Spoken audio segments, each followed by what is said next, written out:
اعوذ باللہ من الشیطان الرجیم بسم اللہ الرحمن الرحیم 16واں درس جو ہم پڑھ چکے تھے، اور اس میں ہے سوال. پہلا سوال ہے عرف المفعول به ومثل له. مفعول به کی کیا کریے؟ تعریف کیجیے. عرف المفعول به، مفعول به کی تعریف کیجیے. صحیح ہے. ومثل له، اور اس کی مثال دیجیے. آ جائیے دیکھیے مولانا، مفعول به کی تعریف کیا ہے؟ وَهُوَ اسم ما وقع علیہ فعل الفاعل. ایک ایسا اسم جس پر فاعل کا فعل واقع ہو. ایک ایسا اسم جس پر فاعل کا فعل واقع ہو. جیسے ضربت زیدن، ضربتو میں تو فاعل ہے، یعنی میں نے مارا. کس کو مارا؟ زید کو. تو زید پر مارنے والے کا عمل انجام پایا یا نہیں پایا؟ تو اس لیے زید کیا ہے؟ مفعول بہی ہے. صحیح ہے. تو مفعول بہی کی تعریف کیا مولانا؟ ایک ایسا اسم جس پر فاعل کا فعل واقع ہو. جیسے ضربت زیدن، قرأ الطالب درسا. قرأ الطالب درسا کا ترجمہ کیا ہوگا؟ طالب علم نے درس پڑھا. صحیح ہے. تو قرأ کیا ہے؟ قرأ فعل ہے. ماضی ہے. ہاں. طالب کیا اور اس ہے؟ پہ تاج فاعل. فاعل. اور درس کیا ہے؟ مفعول مفعول بہی بہی. ہے نا. جی. سلام مفعول وهو اسم ما وقع علیہ فعل الفاعل. ایک ایسا اسم جس پر فاعل کا فعل واقع ہو. جیسے ضربت زیدن. ٹھیک ہے. یہاں پہ دیکھیے مثال بھی دے رہا ہوں میں، جیسے ہم نے بول کے بتایا ویسے لکھ بھی دے رہا ہوں تاکہ کسی طرح کی کوئی مشکل کسی کے ساتھ باقی. جیسے ہم نے لکھا کاتبا، کاتبا علیون، کاتبا علیون کتابن. کیا معنی ہوگا؟ علی نے کتاب لکھی. تو کتبہ کیا ہے؟ فعل فعل ماضی. ماضی. علی فعل کے بعد ہمیشہ یاد رکھیے گا فاعل فاعل. مرفوع. فاعل کیا ہوتا ہے؟ علی. اسی لیے اس پہ ضمہ آ رہا ہے. دکھ رہا ہے نا؟ علیون. کتبہ علیون. کتابن کیا ہے؟ مفعول مفعول بہ بہی. منصوب. مفعول بہ منصوب. تو اب تو کوئی مشکل نہیں ہے. اس میں مفعول کون ہے؟ کتابن. کتابن کیا ہے؟ مفعول ہے. مفعول بہی. صحیح ہے. تو یہ جو مفعول ہے اس میں تو کوئی ڈاؤٹ نہیں نا رئیس صاحب کو؟ فعل، نہیں مولانا. فعل کے بعد فاعل، فاعل کے علی بعد مفعول بہی. مفعول تو مفعول منصوب بہی ہوتا کس ہے. کو کہیں گے؟ ایک ایسا اسم جس پر فاعل کا فعل واقع ہو. ٹھیک ہے. اس کو بولتے ہیں مفعول. تو ترتیب جو اصل میں ترتیب ہے یہ ایسے ہوتا ہے، پہلے فعل ہوتا ہے، پھر فاعل ہوتا ہے، پھر مفعول. مفعول ہوتا ہے. آئیے دیکھتے ہیں دوسرے سوال کی طرف توجہ کرتے ہیں. دوسرا سوال ہم سے پوچھ رہا ہے عدد. عدد مانے کیا ہوتا ہے؟ عدد. شمار کریے. عدد مانے شمار کریے. شمار کریے، گنیے. صحیح ہے. عددہ سے ہے یہ. صحیح ہے. عددہ یعددو باب تفعیل میں جائیں گے تب جا کے اس کا فعل امر بنے گا عدد. صحیح ہے نا؟ عدد فعل ماضی، یعددو فعل مضارع. تعددو سے کیا بن جائے گا؟ عدد. مواضع یعنی شمار کیجئے ان جگہوں کو، وجوب تقدیم المفعول علی الفاعل، ان جگہوں پر کہ جہاں مفعول کا فاعل سے پہلے لانا واجب ہے. مفعول کا فاعل سے پہلے لانا، تقدیم مانے کیا ہوتا ہے؟ پہلے. صحیح ہے نا؟ فاعل کا مفعول سے پہلے لانا واجب ہے. واجب. شمار کیجئے ان جگہوں کو کہ جہاں مفعول کا فاعل، یعنی ترتیب دیکھیے، ترتیب کیا تھی مولانا؟ پہلے فعل، پھر فاعل، پھر مفعول. کہا ان جگہوں کو بتائیے جہاں مفعول فاعل سے پہلے لانا کیا ہے؟ واجب ہے. واجب. مفعول فاعل سے پہلے لانا واجب ہے. وہ کون کون سی جگہ ہیں مولانا؟ آئیے دیکھ لیتے ہیں. آئیے تاکہ اس طرح سے درس بھی اور آ جائے گا ہمارا. یہاں پہ تقدیمہ دکھ رہا ہے اوپر، تعریف کے بعد کیا ہے؟ تقدیمہ. تقدیمہ سے مراد کیا ہے؟ تقدیم المفعول. ضمیر کہاں جائے گی؟ ہو کی مفعول کی طرف. کہہ رہے ہیں اعلم جان لو کہ ان الاصل، اصل کیا تھا؟ تقدیم الفاعل علی المفعول، کہ فاعل کس سے پہلے آئے؟ مفعول سے. وقد یمتنع، لیکن کچھ جگہیں ایسی ہیں کہ جہاں یہ ممتنع ہو جاتا ہے، ایسا نہیں ہوتا. وذالک فی ثلاثۃ مواضع. تو کتنی جگہیں ہوئی مولانا؟ 3 جگہیں. ثلاثۃ مواضع یعنی 3 مقامات 3. ایسے ہیں کہ جہاں پر کیا ہوتا ہے؟ مفعول کو فاعل سے پہلے لانا واجب. کون کون سی جگہیں ہیں؟ آئیے دیکھیے. اذا اتصل بالفاعل ضمیر، جب فاعل کے ساتھ کیا متصل ہو جائے؟ ایک ضمیر متصل. متصل ہو. یعود المفعول الی المفعول به، جو پلٹ رہی ہو کس کی طرف؟ مفعول به کی طرف. جیسے ضرب زیدا غلامہ. اب یہاں فاعل کون ہے؟ زیدن فاعل ہے یا غلام فاعل ہے؟ فاعل. غلام فاعل ہے. ضرب فعل ہے، زیدن مفعول ہے، غلام کیا ہے؟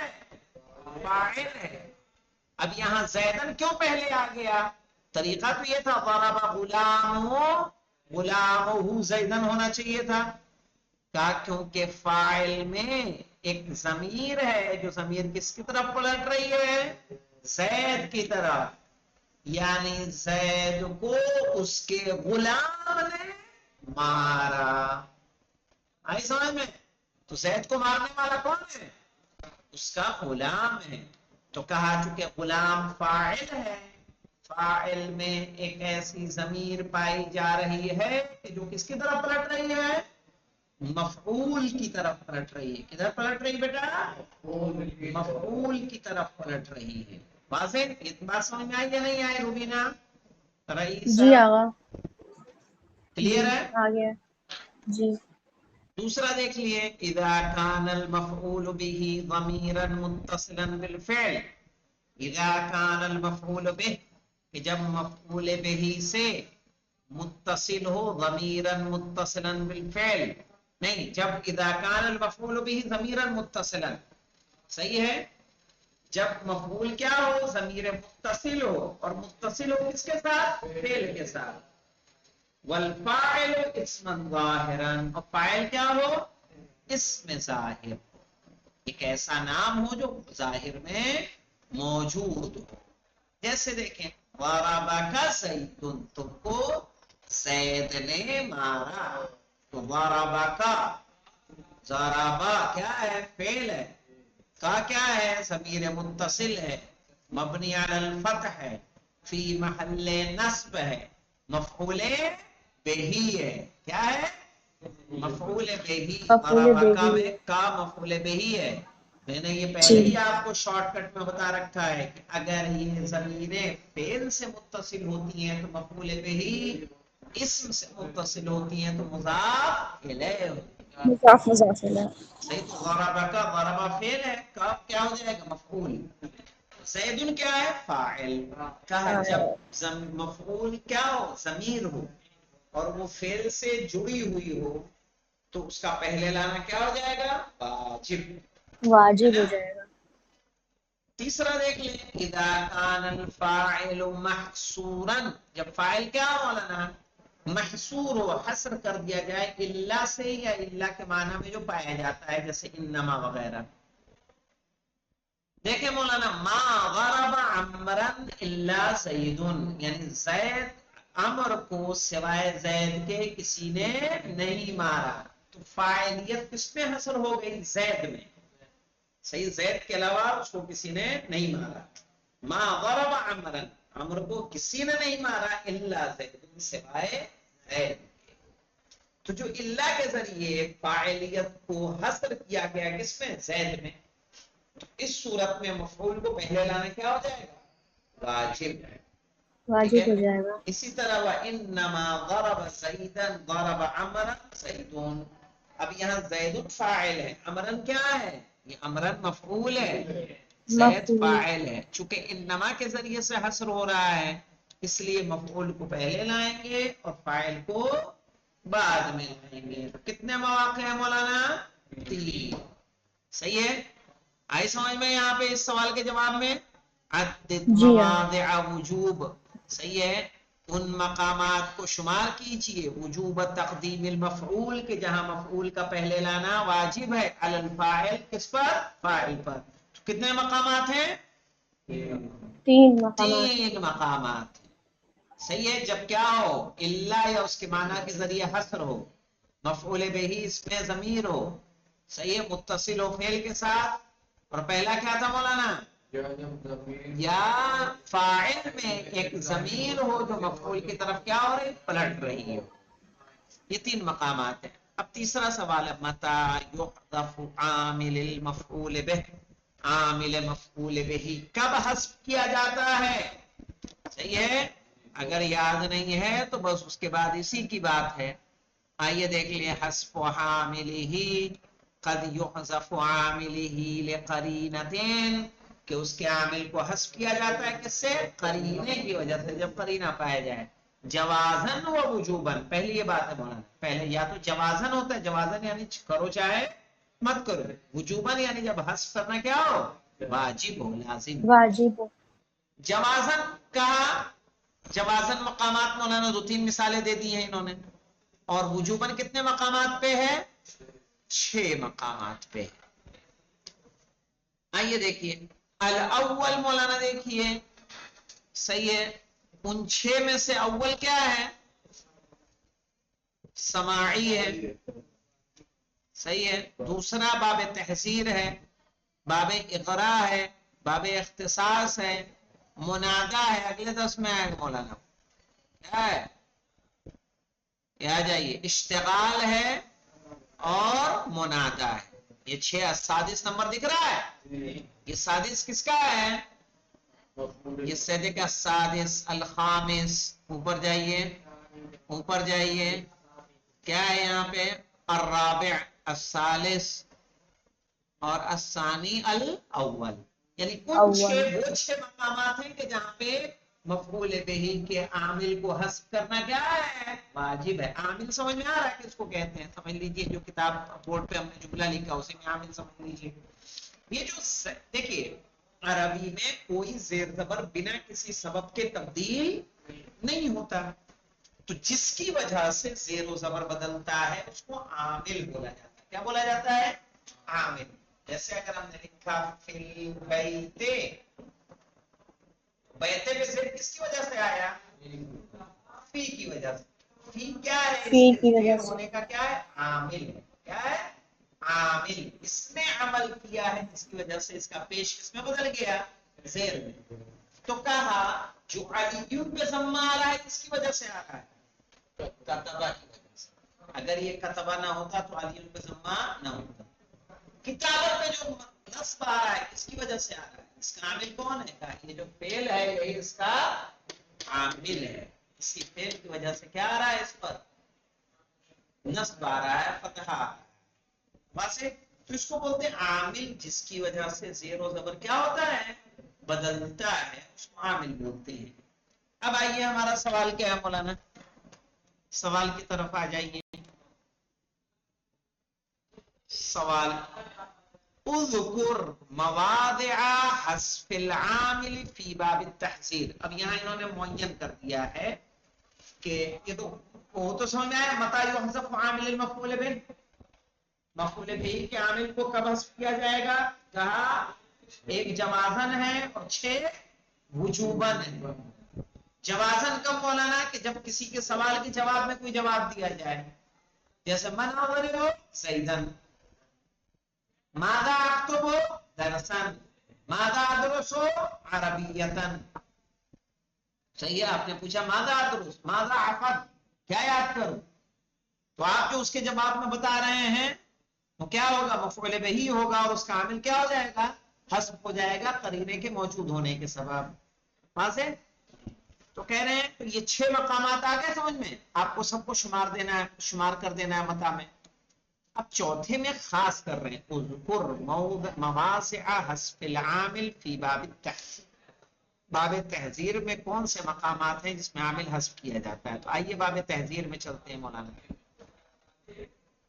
تحذیر یہ کہہ رہے ہیں ولا يجب حذف العامل في هذا الباب الا في 3 مواضع۔ کتنے مقامات پر واجب ہے مولانا عامل کا حذف کرنا؟ 3 مقامات پر۔ کہنا فيما اذا كان التحذير بإيا، جب تحذير کس کے ذریعے سے ہو؟ ایا کے ذریعے سے۔ صحیح ہے، اور اس کا معمول اس میں تقدیر کیا دیں گے؟ اتقی یا باعد او تجنب۔ دوسرا کیا مولانا؟ جب تہذیب کس کے ذریعے سے؟ یا کے ذریعے سے ہو، اور اس کا معمول کیا ہو؟ اتقی، احذر و باعد و تجنب و نحویہ۔ صحیح ہے، اوپر میں جائیں گے مولانا۔ اچھا یہ تو اسی کی بات ہے۔ بعد میں دیکھیے فیما اذا کان المحذر منه مکررا، کہ جس سے تحذیر کرائی جا رہی اس کی کیا؟ جیسے الاسد الاسد، الطریقہ الطریق، اصل اس کی کیا تھی؟ اتقی طریق الطریق۔ صحیح ہے، راستے سے بچو، مثلا کہیں گڈھا وغیرہ ہوگا تو اس طرح سے متوجہ کیا جائے گا۔ ٹھیک میں دیکھیے اذا کان المحذر منه معطوفا علیہ، جب محذر منہ یعنی جس سے ڈرایا جا رہا ہے، جس سے ہوشیار کیا جا رہا ہے، کیا ہو؟ معطوف ہو۔ تو یہ 3 مقامات ہیں۔ جیسے کیسے مولانا؟ الکذب والخداع، اصل کیا تھا؟ اتق الکذب واحذر الخداع، لکھ رہا ہے۔ تو اس کے عامل کو ہم نے اتقی جو تھا وہ احذر تھا، اس کو کیا کر دیا؟ حذف کر دیا۔ ٹھیک ہے، تو جب محذر منو کیا ہو؟ معطوف ہو۔ کتنے مقامات ہو گئے مولانا باب تحذیر میں؟ 3 مقامات ہو گئے۔ واضح؟ 3 مقامات کا کہ جب تحذیر کیا ہو؟ یا کے ذریعے سے ہو، یا اتقی اور تجنب کے معنی میں ہے، یا جب کیا ہو مولانا؟ محذر منہ کی تکرار ہو، یا محذر منہ کیا ہو؟ معطوف ہو، اس پر عطف کیا جانا۔ یہ 3 مقامات ہیں۔ اب آئیے ما هو العامل المحذوف فی باب الاغراء، باب اغراء میں محذوف عامل کیا ہے؟ میں نے بتایا تھا اغراء اور تحذیر کیا ہے؟ ایک دوسرے کے مقابل ہیں۔ اگر کسی چیز سے ہوشیار کیا جاتا ہے تو باب تحذیر ہے، کسی کا شوق دلایا جاتا ہے تو کیا ہے؟ اغراء ہے۔ ہاں مولانا آ جائیے۔ تو اغراء میں پوچھ رہے ہیں کیا کہ کون سا فعل ہوتا ہے جو اس کا عامل قرار پاتا ہے؟ تو یہ دیکھیے یہاں پہ فعل کیا ہے؟ الزم، اطلب یا افعل۔ جب کسی چیز کی کیا دی جائے؟ تشویق دی جائے، شوق دلایا جائے۔ سمجھ میں آیا؟ تو تحذیر و اغراء ایک دوسرے کے کیا مخالف؟ تحذیر میں کسی چیز سے ہوشیار کرنا ہے، اغراء میں کسی چیز کا کیا کرنا ہے؟ شوق دلانا ہے۔ جیسے الادب الادب، یعنی زولاد کیا کہہ رہے ہیں، تھوڑا ادب سے، ادب کا خیال رکھیں، کیونکہ اصل اس کا کیا ہے، الزم الادب الادا. صحیح ہے. اب آ جائیے مولانا، ما هو شرط الاسم المنصوب فی باب الاختصاص. اسم منصوب کی باب اختصاص میں اسم منصوب کی شرط کیا ہے؟ آئیے درس کو دیکھ لیے. باب اختصاص میں الاسم المنصوب فی هذا الباب معمول بتقدیر اخص او اعنی، اور اس کی شرط کیا، وهو واقع بعد ضمیر غیر غائب. صحیح ہے. اور یہ واقع ہوتا ہے ضمیر حاضر سے مولانا، یعنی جو غائب نہ ہو، یا تو متکلم ہوگا یا حاضر ہوگا. جیسے میں دیکھیں نحن الطلاب شعارنا الجد، تو نحن جب ہم بات کر رہے ہیں تو یہ کیا ہے، یہ متکلم ہے. واضح. تو کہا غائب کے علاوہ دوسری چیزیں اس میں کیا ہو جائیں گی، شامل ہو جائیں گی. یہ شرط آ گئی اس کی. تو یہاں کیا پوچھا جا رہا ہے، ما هو شرط اسم المنصوب فی باب الاختصاص. تو اس میں منصوب کی شرط یہ ہے کہ اس میں اس کا عامل کیا ہو، خصوص ہو، اور کیا ہو، اور واقع ہو کس کے بعد، ایک ایسی ضمیر کے بعد جو کیا ہو، غائب سے، غائب کے متعلق نہ ہو. ٹھیک ہے. ان تمارین تک محدود رہتے ہیں، ارے ان سوالات تک محدود رہتے ہیں. اگر اتنا سمجھ میں آ گئی ہوگی تو اچھی بات ہے، درس کو پھر سے دیکھ لیجئے گا، ورنہ ویڈیو دیکھ لیجئے گا. اور رہی اس کی تمارین انشاءاللہ اسے کل ہی کیا جائے گا. الحمدللہ رب العالمین. پوری تفصیل سے درس کے حوالہ دے کے اس لیے سمجھا دیا تاکہ اگر اتنے دنوں میں بھول گئے ہوں تو کم سے کم پھر سے یاد آ جائے.